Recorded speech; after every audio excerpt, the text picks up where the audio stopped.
온갖 음해에 시달렸습니다. 여러분 이거 다 거짓말인 걸 아시죠? 허풍입니다, 허풍. 누가 나에게 거울을 던질 수 있을까요?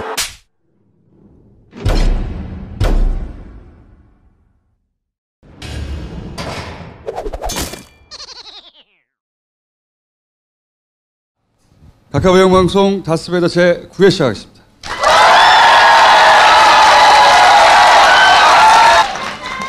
잘생겼다고 했어요? 남자들은 닥쳐주세요. 자, 반백 주진우. 이명박에 대한 오직 이명박을 위해서 쫓아다니다가 늙어버린 주진우 기자입니다. 네. 점점 헬스케지는 갈비 김용민. 안녕하세요.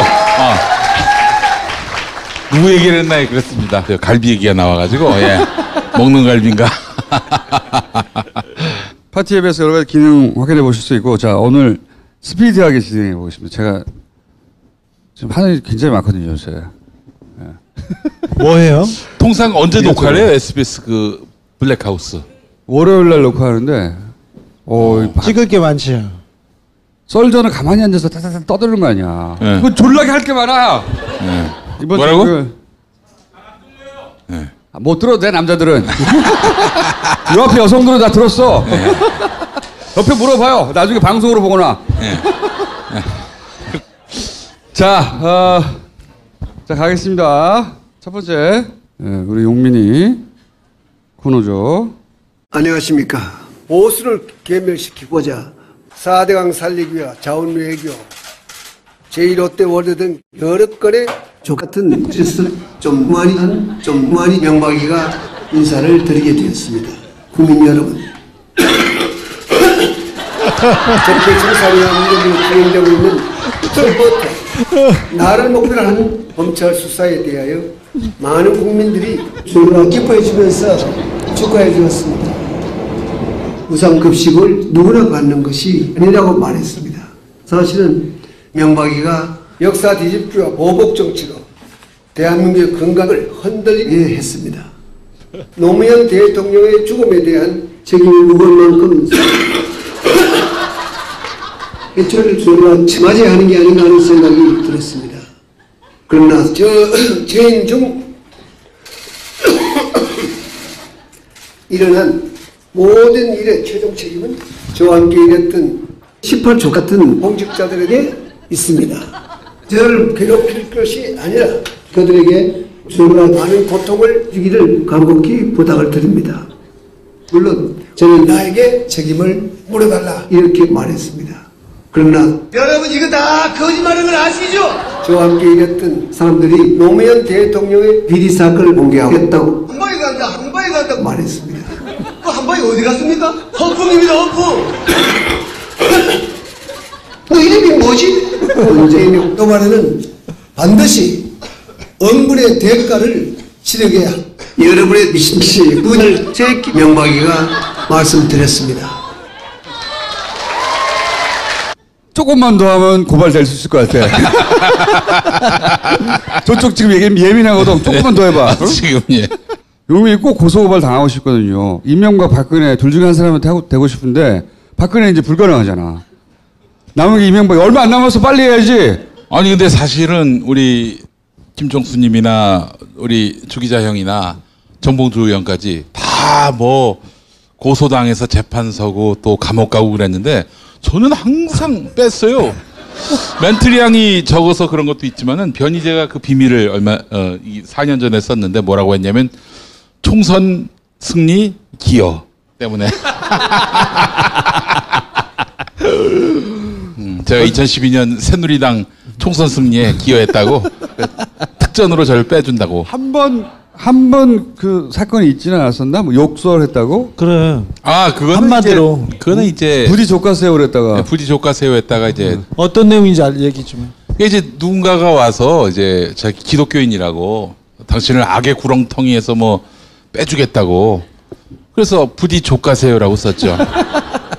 이제 이 사람이 저를 고소한 거예요. 고소를 했는데 제가 끝까지 검찰 소환을 거부했거든요.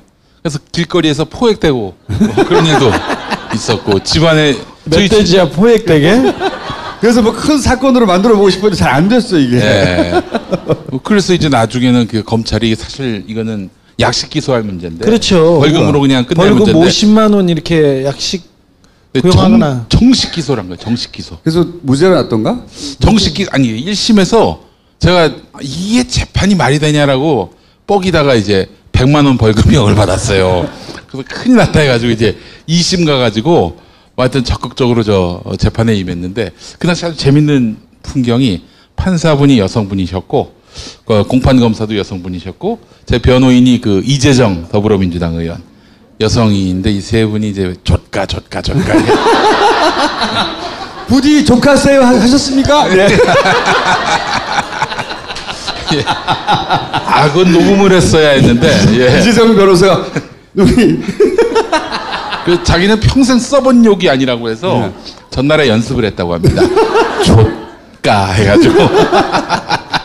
그러다가 이제 벌금 20만 원인가 30만 원에 선고유예, 그러니까 벌금 안 내도 되는. 다음 주에 저희 선고가 있는데 중요한 재판 선고가 있는데 그거 한 6년 괴롭힘 당했는데 6년. 아직 1심이에요. 그때 당선된 사람들 임기 다 끝났어요. 우리만 끌려다니고 있어 아직도. 자, 불평불만은 그만하고 이번 주는 지난주에 이어서 얘네들 이제 여론 공작에 본격적으로 돌입했거든요. 올해 들어서. 그동안은 무슨 그 종북 타령하고 기존의 방식대로 하다가 이게 안 된다는 걸 깨달았어요. 깨달아서 제가 보기에는 매우 일사불란한 하나의 체계로 게다가 국정원 심리 전단 수준으로 계층이나 연령을 세분화해서 타겟을 나눴어요. 보니까 20, 30대 때릴 거 또는 뭐 직업군을 때릴 거 자영업자를 때릴 거 그런 이슈를 다 만들었어요. 왜냐하면 생각해보면 올림픽이 시작되고 이 분위기로 쭉 가버리면 그 다음에 지방선거예요. 뒤집을 수가 없는 거야. 사실 국가적인 행사 그리고 특별히 스포츠로 성과를 내지 않습니까? 이거는 대통령 지지율에 무조건 플러스거든요.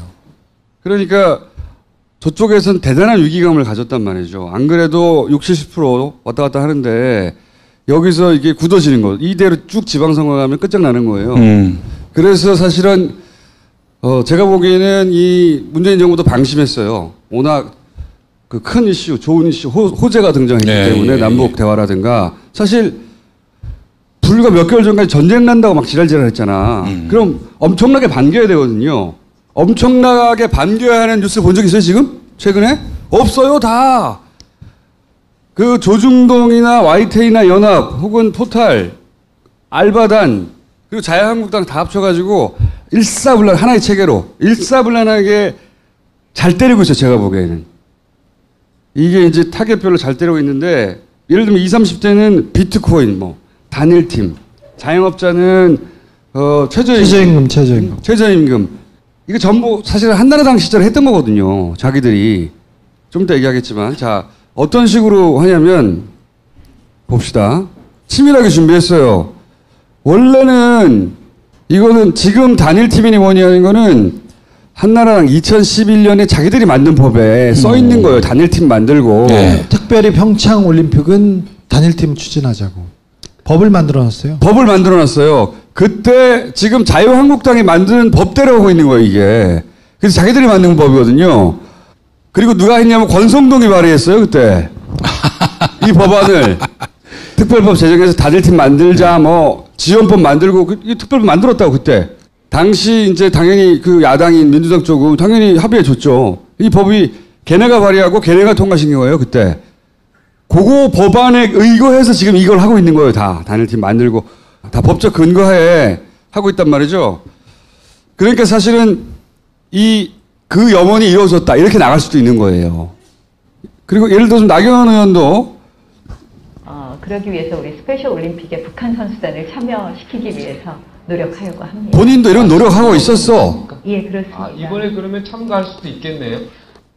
이런 지 불과 1, 2년 전까지 했어요. 네. 단일팀 만들자 법도 그들이 만들었고 이런 노력하다가 실제 됐어. 난리가 났잖아 갑자기 걔네들이 이러면 안 된다고. 그런데 그 앞뒤가 맞지 않는다고 공격을 받아야 되거든요. 그러면 그렇잖아요. 당신들이 만든 법안에 당신들이 주장했던 대로 게다가 전쟁 위기 어쩌고 하다가 이런 기회가 왔으면 반겨야 되잖아요. 언론 중에 그런 뉴스 본 적 있어요? 그런 보도를 안 해. 보도하는 거는 이런 거예요. 이들의 목소리를 들어봐야 될 것 같습니다. 아이스하키 선수도 이렇게 얘기하고 있습니다. 다들 아이스하키를 원래 이 울분에 기름을 부었다고 할 만한 발언이 어제 나왔습니다. 네, 정부는 평창올림픽 남북 단일팀을 추진하고 있습니다. 일단 그 대상으로 거론되는 것이 여자 아이스하키입니다. 아이스하키 선수도 이렇게 얘기하고 있습니다. 그냥 다들 이게 무슨 일인가 싶어가지고 그냥 다 기사 보고 그냥 말이 안 되는 것 같아요. 그냥 한마디로. 아이스하키를 원래 모르셨던 분들이 통일 하나만으로 힘들게 운동하는 선수들 생각 한번 해주셨으면 좋겠습니다. 그대로 카피했네. 그대로 카피했어. 눈빛과 말투가 상당히 간절합니다. 일단 아이스하키 팀은 여러 가지 울분을 토로하고 있는데 사실 이 울분에 그 기폭제, 그러니까 기름을 부었다고 할 만한 발언이 어제 이낙연 총리 입에서 나왔습니다. 그 목소리 듣고 있습니다. 역대 단일팀들은 항상 긍정적인 효과 여론에 지지했고 다들 긍정적인 효과를 그 정부에 줬단 말이죠. 당연히. 근데 이게 되면 어떡하나. 연구하는 거예요. 연구해서 어디를 공략해야 될지 프레임을 정해놓고 처음부터 작전이 처음부터 여기서 끝나냐. 당연히 이 뉴스를 받아서 종이신문이 쓰죠. 왜냐면 정표는 안 보거든. 종이신문도 쓰고 서로 주고받고 하다가 포털에 올라가죠. YTN도 논란, 왜 뉴스가 나와야 논란 중이라고 말할 거 아니야? 그렇죠? 논란 중이라고 막 말합니다. 연합도 마찬가지고. 그걸 포털이 뿌려주죠. 그럼 알바가 붙어요. 그러면 자유한국당이 말해요. 그럼 논란 중이라고 막 보도해. 이 구도로 성공했어요. 이번에는 타겟을 언론이 철저히 도와줬고 기본적으로 예를 들어서 MBC나 혹은 뭐 JTBC나 SBS나 이 이중적인 태도에서 공략하기보다는 논란이 있다. 그리고 예를 들어서 정보에 대해서 뭔가 칭찬하거나 잘했다고 말하려고 하면 빨아주는 거 같잖아. 이쪽에서는. 그게 아니거든. 그렇게 해야 되는 거거든. 근데 그걸 못하고 있는 거죠. 그 사이에 이 부정적인 뉴스가 확 덮어버린 거예요. 기본적으로. 이거는 그냥 자유당의 당직자들이 댓글 알바들 고용해서 할 수 있는 일이 아니에요. 이런 일들은. 이거 외에도 예를 들어 최저임금 같은 것도 저는 지키지 못할 약속은 안 합니다. 저는 반드시 임기 내에 10,000원 이상으로 올릴 겁니다. 지금의 상황에서는 최저임금 인상만이 거의 유일한 해법입니다. 최저임금 10,000원 실현 당당한 서민 대통령 기호 2번 홍준표. 내년도 최저임금 인상 결정은 최저임금 10,000원치대로 가는 청심호입니다. 새해가 시작되자마자 최저임금의 급격한 인상이 불러온 부작용에 노동자들의 비명이 하늘을 찌르고 있습니다. 최저임금 사태는 문재인 정부 불통의 현주소입니다. 거짓말이 거짓말을 낳듯 잘못된 정책의 모순이 또 다른 모순을 낳고 있는 상황입니다. 이쯤 되면 오기에 가깝습니다. 최저임금이나 근로시간 단축이나 과속을 조절하고 그런 식으로 정책 전환을 하기를 촉구를 합니다. 방향이 옳더라도 과속은 금물이고 과속하다가 사고가 나면 자동차가 가지 못할 수가 있습니다. 최저임금과 근로시간 단축을 너무 빠른 속도로 하면 청년실업 문제가 해결되지 않습니다.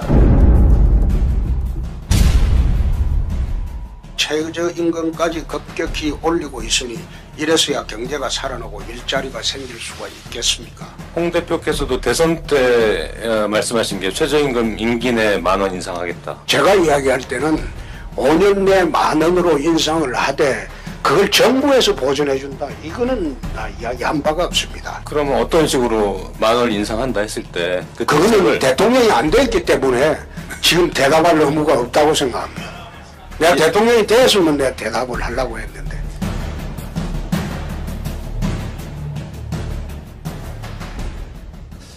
근데 이제 오마이뉴스에서 이런 영상을 만들었어요. 말이 안 되니까 오마이TV. 이거는 지상파가 할 일이에요. 앞뒤가 안 맞잖아요.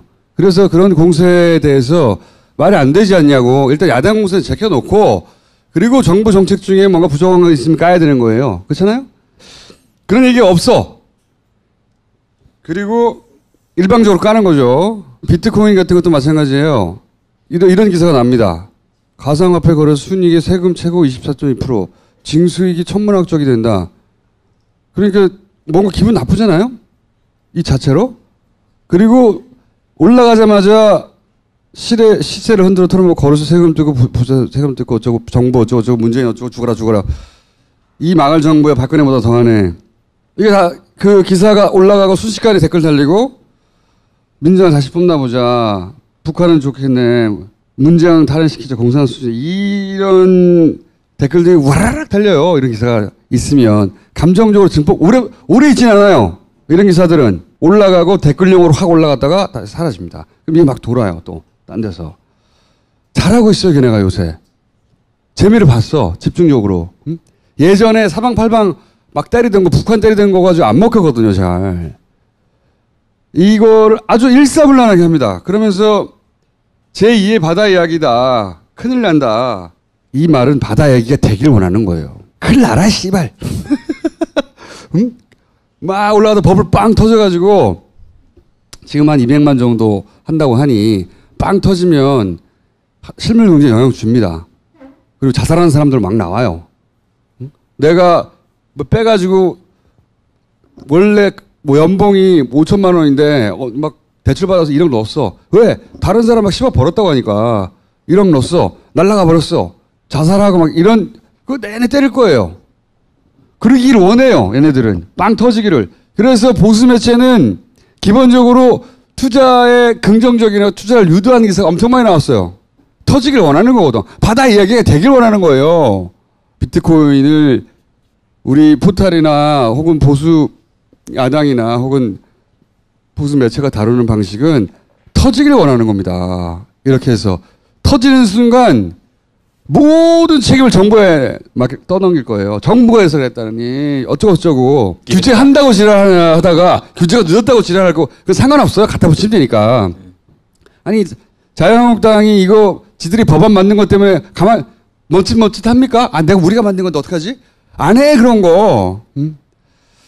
이거 굉장히 조직적으로 하고 있고. 연합뉴스나 YTN은 일보를 쓰는 매체고 국민 세금으로 운영되는 회사인데 아직도 자유한국당과 일베와 그런 수구의 무리들의 납작비 역할을 하고 있는데 진짜 안타깝습니다. 그 왜 우리 세금으로 그런 독약 같은 언론을 계속 그 자양분을 대줘야 되는지 모르겠어요. 뭐 지금 연합뉴스는 박근혜 때 임명됐던 그 사장이 아직도 있고 YTN은 보다시피 그 친이명박 인사가 사장이 됐지 않습니까? 네, 거기다 기업들이 패널들 하나도 바뀌지 않았어요. 예. 뭐 YTN 조중동 원래 그랬고 조중동의 힘이 대단한 게 아니에요.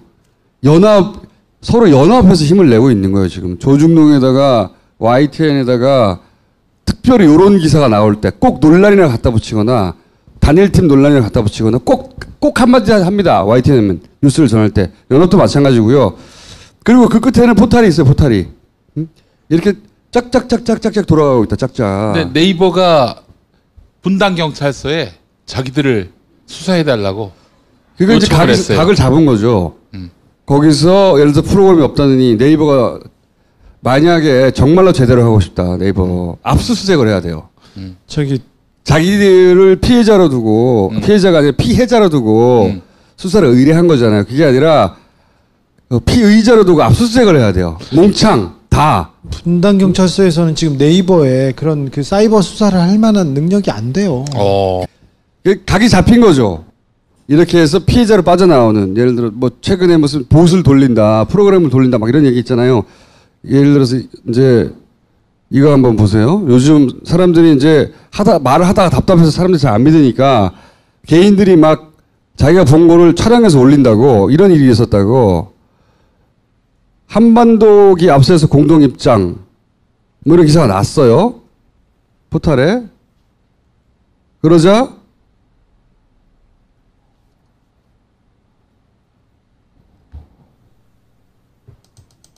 국민들이 불났다. 옆에 숫자가 계속 올라오는 거 보세요. 계속. 오.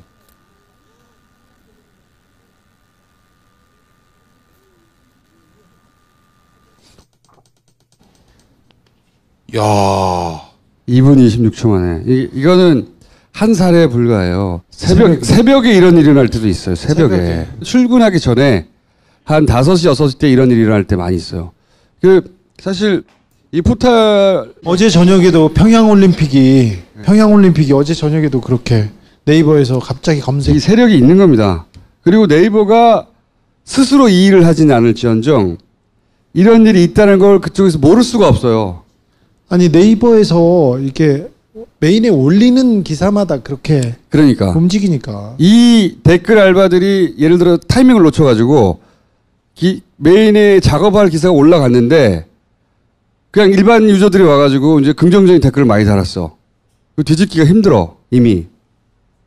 그러면 똑같은 기사인데 토시 하나 안 틀리는데 2보 몰래 1보 2보 이렇게 나오잖아요. 내용이 다를 때나 1보 2보 하는 거거든. 2보가 나와요 잠시 후에. 그 2보에는 작업이 돼 있어. 그걸 판가리 합니다. 혹은 판가리 하자마자 작업을 하거나. 그러면 이건 우리가 알 수가 없어요. 누가 하루 종일 네이버의 모든 기사를 쳐다보고 있습니까? 그걸 믿는 거예요. 작업하는 애들은. 그 순간을 어떻게 포착하겠는가. 믿고 있는 거죠. 포착하겠다 앞으로. 포착하겠다 앞으로. 안 되겠다 이거. 물량으로 해야 되겠다. 네네. 응? 물량으로 해야 되겠고. 저희가 한 7, 8년 동안 가장 이렇게 여론 형성 과정 지켜보고 저희 어떤 이슈를 만들었을 때 이게 어떻게 전파되는 과정을 계속 상의하고 그랬는데 네이버가 항상 가장 큰 문제였어요. 그러니까 두 가지 조건이 있어야 돼. 이건 누군가 상주해야 이런 정도의 실시간 컨트롤이 가능하다. 네, 그거는 분명한 거. 어디서 온 애들인지 모르겠으나 상주한다고 확신하는 바입니다. 오래전부터 그렇게 생각해왔지만 규모는 모르겠지만 규모가 클 필요도 없거든요. 소수가 정확한 그 지시만 주면 되거든요. 네이버 내에서 대부분은 모르겠죠. 아는 사람이 있을 거라고 봐요. 어떻게 끝까지 영원히 안 읽히나 봅시다. 상주하는 사람이 있다. 근데 중앙일보 사설도 왜 편집 기능을 뉴스 편집 기능을 네이버가 갖느냐 이러면서 슬쩍 또 네이버에 대해서 문제 제기하는 예. 물타기에 넘어가면 안 돼요. 정말로 네이버가 자기 그 누명을 억울함을 스스로 생각하기에 털고 싶다면 그 개별 IP들이 있잖아요. 그게 실존 인물인지 실제 하는 건지 그 사람들이 누굴 빌린 게 아닌지 만약에 3,000명 어떻게 해요? 3,000명 해야 돼요. 끝까지 제대로. 그래서 뿌리를 뽑아야 되는데 지금 아직은 때가 아니에요. 각하 보내고 언제까지 그 피할 수 있나 봅시다. 그리고 두 번째는 이거는 계속 얘기해 오지만 컨트롤 타워가 없으면 안 된다. 개별 산발로는 이 진보 매체 보세요. 산발이거든 항상. 자기들이 다 잘났어 씨발 막 이렇게 가는 반면 쟤네는 의제를 정하고 일사불란하게 역할 분담을 한 다음에 그걸 일시에 때려붓는 전략이거든요. 그래야 여론이 움직이는 걸 아니까. 그렇게 최근 특히 올해 들어서 몇 가지 이슈를 가지고 역할 분담해서 연락이 때리고 있어요. 그리고 이쪽 진영은 특히 문재인 정부도 마찬가지예요. 문재인 정부도 이거 안일하게 보면 안 됩니다. 노무현 때는 이거보다 덜 치밀했지만 당했거든. 이번에는 얘네도 고도화됐거든요.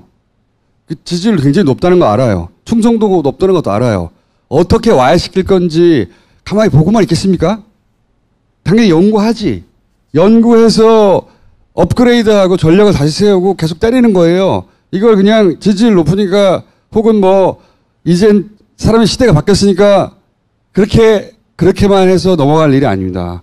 합법적으로 가능한 모든 수단을 동원해서 이런 식의 여론 조작을 뿌리치 뽑아야 돼요. 진짜로. 이거 심각한 겁니다. 생각해 보세요. 여러분들이 매번 이런 거 다 뒤져보고 기사 뒤져보고 뭐 영상 뒤져보고 밤새도록 24시간 들여다보고 할 수 있어요? 못해요. 그러면 나도 모르는 사이에 영향을 받거든. 아니 여러분들이 핸드폰 쓰는데 네이버에서 시작하잖아요. 그래서 네이버에서 뭘 검색하거나 뭘 찾아보거나 머리 기사에 뭐뭐가 떴네 이렇게 보고 가지 않습니까? 네이버에서 접하는 기사들은 하나같이 그 사안에서 가장 좋은 기사나 가장 핵심적인 기사가 아니라 가장 쓰레기와 가장 의도와 그 다음에 가장 수구, 꼴통 그리고 반민족, 반민주적인 반통일적인 그런 기사가 매번 위에 있어요. 가장 해로운 언론입니다. 네이버는. 이게 이제 네이버라고 하는 사기업에 대해서 그러니까 사기업 전체를 말하는 게 아니에요. 그 중에 이런 여론 조작에 이용되는 댓글 기능이나 편집 기능들을 관장하는 극소수 누군가. 그렇죠. 네. 컨트롤되고 있다. 컨트롤되고 있다. 네이버가 앞선 뭐 멀티미디어 환경, 뭐 인터넷 여기에서도 크게 앞서가는 회사인데 그럼에도 불구하고 이런 뉴스 기능은 굉장히 의도적이고 악의적이다는 얘기는 꼭 해주고 싶어요. 그렇죠. 이건 민원은 혼자 할 수 있는 일도 아니고 개개인이 혼자 할 수 있는 일이 아니에요. 다 같이 대가리를 싸매고 자기가 댓글 보다 이상하면 즉시 휴대폰을 꺼내서 촬영해요. 얘네들이 믿는 게 이거든요. 순간을 입증할 수 없다는 거예요. 순간을 입증 어떻게 하냐고 이렇게 생각하는 거거든. 치다가 버리니까. 그리고 네이버 압수수색 할 거냐 이거야 서버를. 그리고 나중에 디지털은 조작이 가능하고 믿는 게 있는 거죠 다. 바보가 아니니까. 그러니까 순간을 볼 때마다 기록해둬요. 기록해둬야 한다. 쓸 때가 있다 말씀드리지만. 욕 좀 해줘라 되겠죠. 시부랄. 진짜 나쁜 애들이네. 다소 소심하지 않았어? 너 왜 그래? 어허 이 시부랄이 진짜. 내가 이제 형님 곧 목사가 되는데 그만하라는 얘기가 있어요. 언제부터 네가 야, 이미 늦어서 기록이 너무 많아. 인터넷 포털을 쓰다가 이상한 점이 있으면 그냥 기록하세요. 그럼 잊어버리고 있어요. 어느 순간 다 내놓으시오 할 테니까 사진을 찍거나 동영상으로 찍거나 기록해 두세요. 기록해 둬서 이게 어마어마하게 쌓이잖아요. 나중에 다 쓸 때가 있습니다. 네. 다 쓸 때가 있고 그 조작으로나 나중에 디지털을 조작할 수 있다. 또는 순간에 입증할 수 없다. 이런 배짱을 하는 거거든요. 그리고 극소수밖에 모른다. 이런 배짱을 하는 건데 잡아서 보내야 돼요. 보낼 수 있어요. 예. 보낼 수 있고 오랫동안 보아갖고 패턴도 알겠어요. 그럼에도 불구하고 네이버를 쉬우니까 익었으니까 손에 익었고 뭐 검색이 잘 되니까 뭐 이런 이유로 쓰시는데 의도된 기사를 조작된 시각을 지금 주입하고 있다는 거는 계속 인지하고 계셔야 됩니다. 그러니까 합법적으로 하되 철저하게 해야 한다. 다시는 이러지 못하게 음모론 조직이 있는 것처럼 막 너무 과장 상상 아니야? 이때까지 보고도 모르겠어요? 설마 하는 게 설마가 아니라는 걸? 네이버는 아무것도 안 해요. 회사지. 응? KBS, SBS, 뭐 MBC, 뭐 YTN, 연합뉴스 훨씬 더 그 문을 지키려고 하는 기자들도 아무 소용이 없었잖아. 네이버가 뭐라고? 그 회사야 회사. 그 일개 회사에 일개 회사에 걔들이 운영하는 홈페이지일 뿐인데 너무 많은 사람이 보는 거예요. 얼마나 쉬운 먹잇감입니까? 가장 중요한, 가장 쉽고 가장 편리한 먹잇감이에요. 이거 여기만 통제하면 돼요. 여기만. 기업인들 목 좀 되는 거예요. 거기 어디 구석탱이 한 방에 아주 국수밖에 모르는 데서 조금 하면 되는 거예요. 그냥 쪼물쪼물. 어려운 게 아니야. 그리고 바꿀 게 많아? 그냥 모바일 페이지 한두 페이지가 얼마나 된다고. 그날 쏟아지는 것 중에 정해가 땡땡땡 때리면 되지. 정해놓고 이거 올라간다부터 아주 쉬운 일이에요. 맘만 먹으면. 게다가 이렇게 쉬운 일을 그러면 아니 네이버만은 절대 건들면 안 되지. 자기들끼리 야 네이버를 그럴 수는 없잖아. 사람이 여론을 그렇게 어떻게 조작할 수 있니? 이랬을 것 같아 지들이? 아니죠. 네이버부터 먹으려고 그랬지. 너무 당연한 거야 씨발. 여기는 의심의 여지가 없는 거예요. 전혀. 만약에 저한테 어떤 권한을 줘서 네가 한 자리만 가서 이 사회를 바꾸는데 어떤 역할을 해라 이렇게 하면 제가 그 자리 가겠어요. 네이버에서 여론 조작할 것 기업이 직장인들이에요. 걔네들. 폄하하거나 달리하는 게 그냥 직장인이라고. 무슨 투철한 아니야.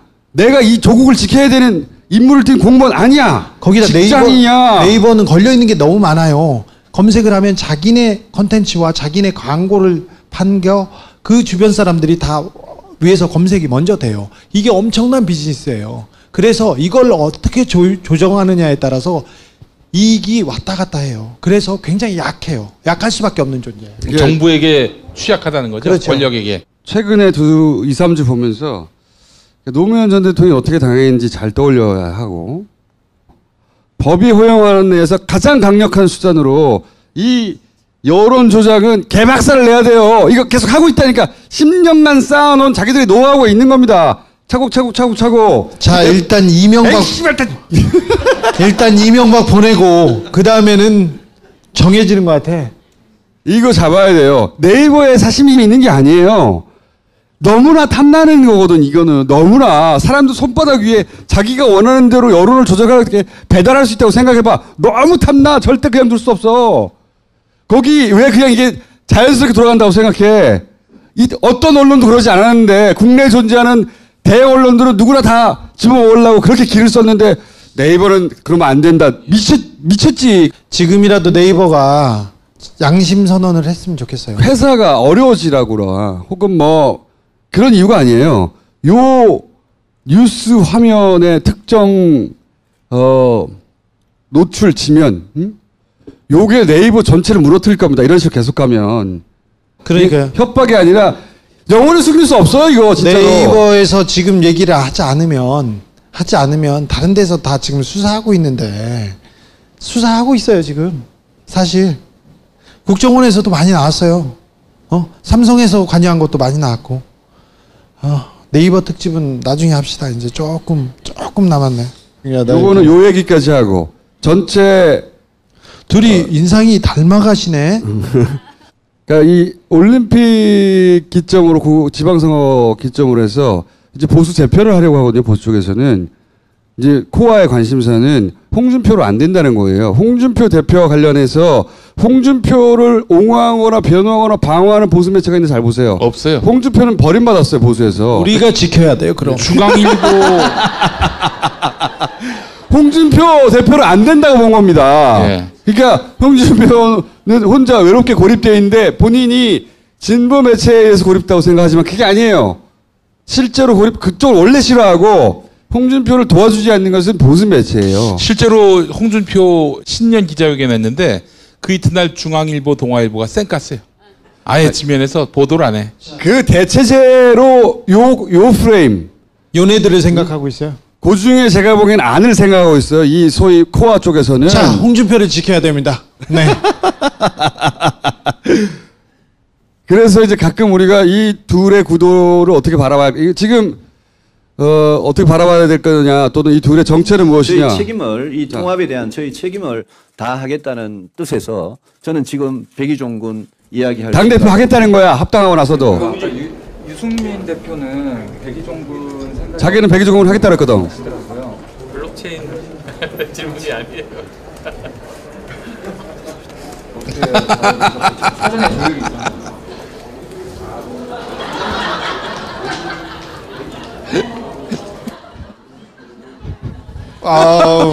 준비되지 않은 질문을 해버린 거예요. 너무 당황하고. 계속 우리가 중간중간 이 사람들 기억하고 가야 됩니다. 이 사람들을 아마 지방선거 이후 혹은 그 직전부터 대체제로 생각해서 막 지금과 같은 방식으로 지금 보셨죠?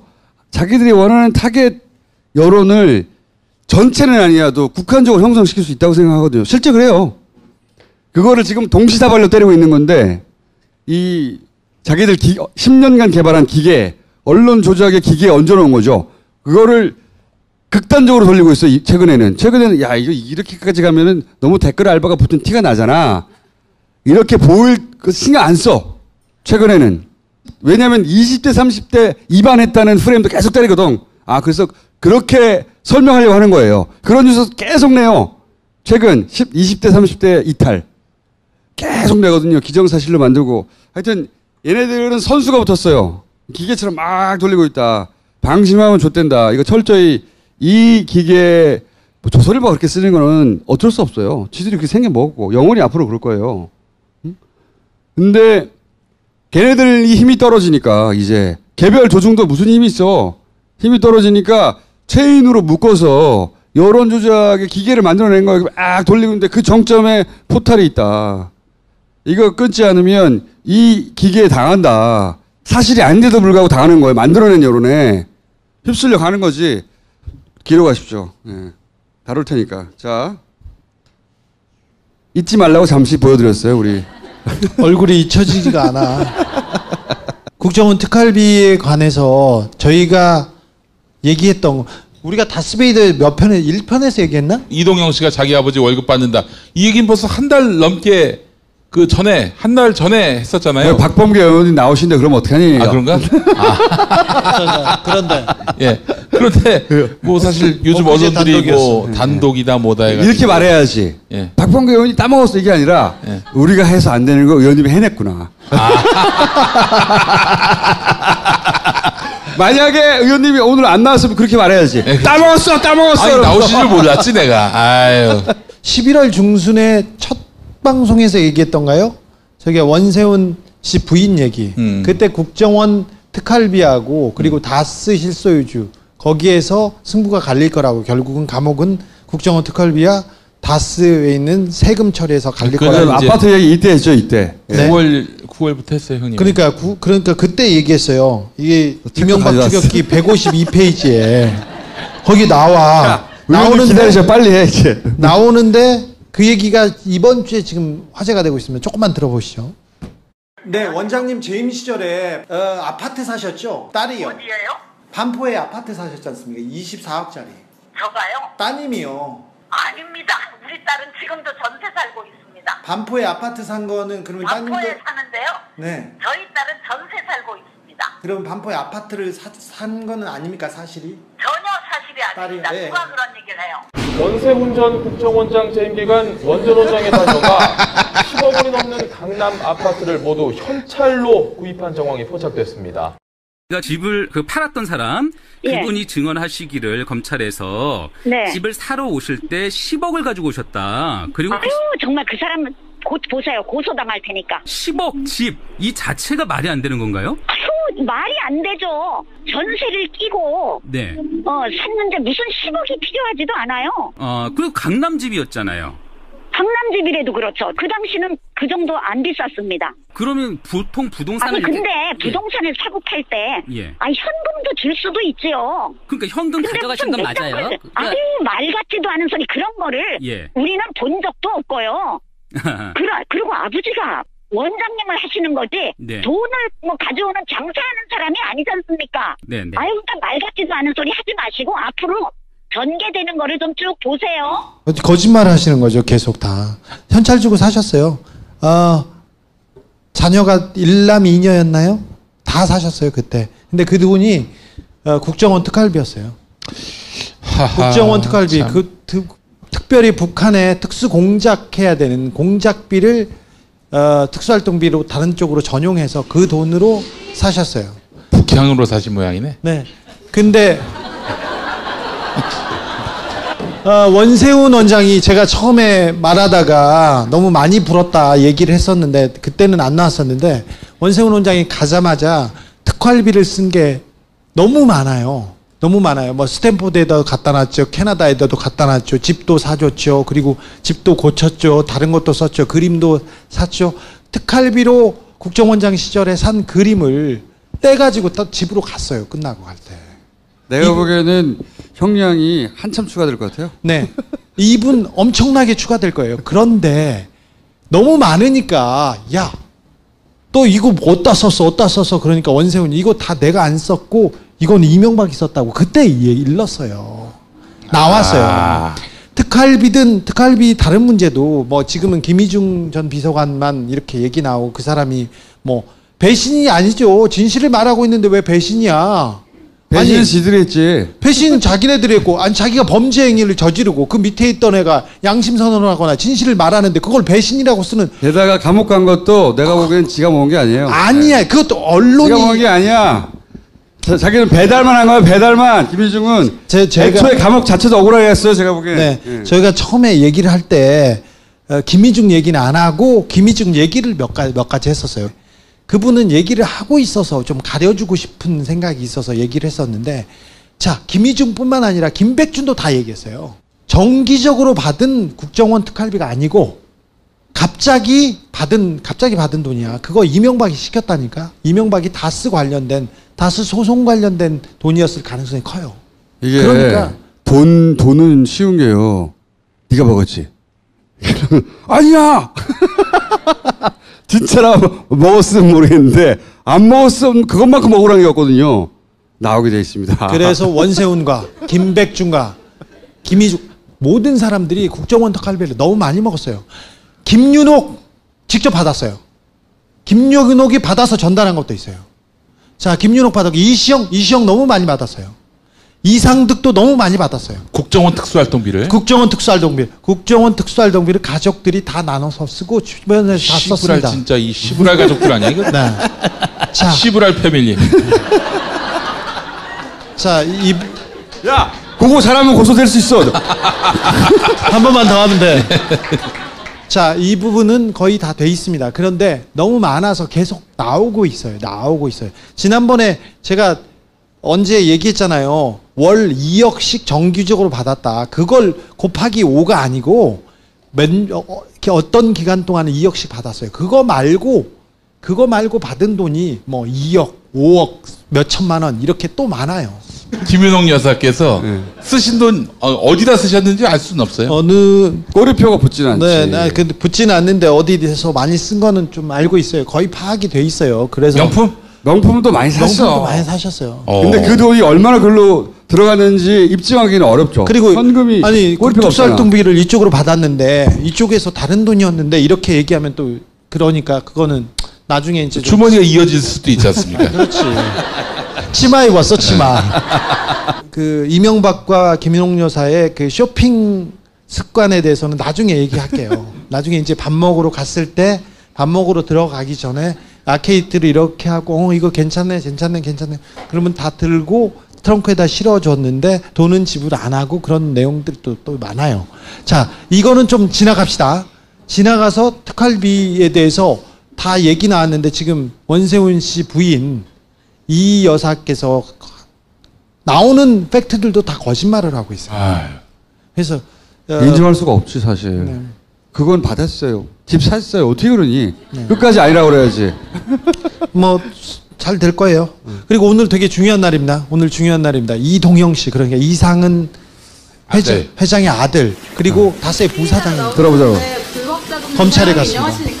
들어가서 성실히 임하겠습니다. 일단. 많이 국민 여러분들이 궁금해하시는데 다스는 과연 누구 거라고 생각하십니까? 그건 뭐 당연히 뭐 저희 아버님이 지분이 있으니까 저 그렇게 생각하고 있고요. 일단 들어가서 성실히 임하겠습니다. 너무 닮았어. 그건 들어가서 말씀드리겠습니다. 아버지가 월급 사장이라는 욕설 나왔잖아요. 네네네. 아닙니다. 죄송합니다. 피의자 신분으로 오셨는데 죄송합니다. 피의자 신분으로 오셨는데 국민들 자신할 수 없어요. 들어가서 성실히 임하겠습니다. 근데 피의자 신분으로 오셨는데 어떻게 생각하십니까? 들어가서 성실히 임할 테니까요. 저 이거 좀 2008년 2월에 그때 MB가 정치에 들어가서 일하라고 했던데 그 말씀에 대해서 성실히 임하겠습니다.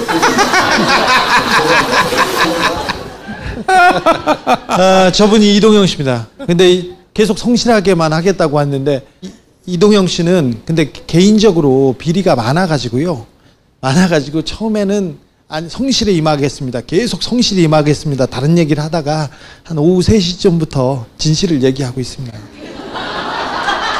이게 말씀이 없구나. 이게 증거들이 이런 건데 이분이 버텼어야 돼. 버티고 내가 감옥에 가지만 저건 내 거야 이렇게 하고 감옥 가야지. 아니 아까 들어갈 때 보셨잖아요. 그 다스는 누구 거라고 보느냐라고 하니까 다스는 우리 아버지 거라고 생각합니다. 생각합니다라고 얘기하고 그렇죠. 있어요. 중요한 부분이죠. 예리했어. 응? 네, 예리했어. 생각 계속 하고 있는 거지. 그랬으면 좋겠다 막 생각하고 아버지 거면 아버지 거지 뭐 아버지 거라고 생각을 해.